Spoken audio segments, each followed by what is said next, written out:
Hey everyone, welcome to the channel. So I'm gonna go straight into the topic of today's conversation, which is beginner photographers and camera equipment. So there's a very big assumption among beginner and even intermediate photographers to an extent that because they don't have the latest camera equipment or the newest camera that they can't get good photos, and because of that they feel the need to buy all this equipment just so they can take good photos.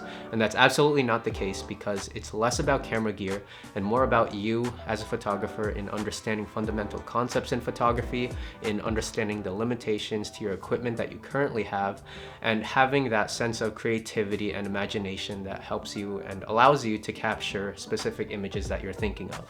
So to put this into perspective, let's say you have a beginner driver and they haven't driven a car before and they're gifted with a Ferrari. With the Ferrari, they can drive from point A to point B faster, it performs better, it looks nicer than something like a 2004 Honda Civic. But none of that matters because a beginner driver doesn't know how to drive a car. They don't know that you have to have your foot on the brake, otherwise the car is going to move slowly forward. They don't know that you have to use your blinkers and just general safety precautions like that.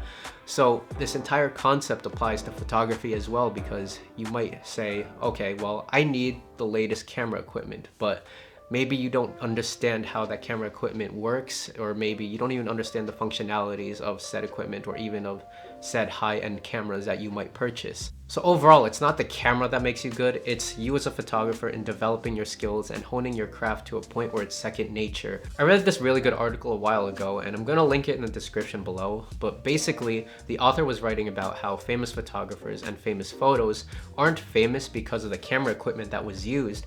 It was because those photographers knew what they liked seeing in a photo, they understood what makes a good photo, and they had the skills to go out and capture those photos. Now, none of this is to say that camera equipment isn't important, because it's actually really important as well. It's just something that shouldn't be your focus as a beginner photographer. So just for example, let's say you're interested in wildlife photography and you want to take photos of birds and you just have your phone. You can take photos of birds with your phone, but it might be harder and arguably you get different results as opposed to using a high-end camera with a 400mm lens. Okay, so just to wrap up everything, it's important for a beginner photographer to develop their skills before they think about purchasing high-end gear. I mean, high-end gear is important to an extent, especially if you're trying to achieve a certain quality and a certain look with specific photos, but it's secondary to developing your fundamental skills. Alright, so that's the end of the video. I really appreciate your time, so thanks for watching up until this point. If you haven't already, I guess leave a like, subscribe if you haven't already, comment any thoughts you have regarding the video or just anything else really. Thanks for tuning in. I'll be sure to post next week, so see you then.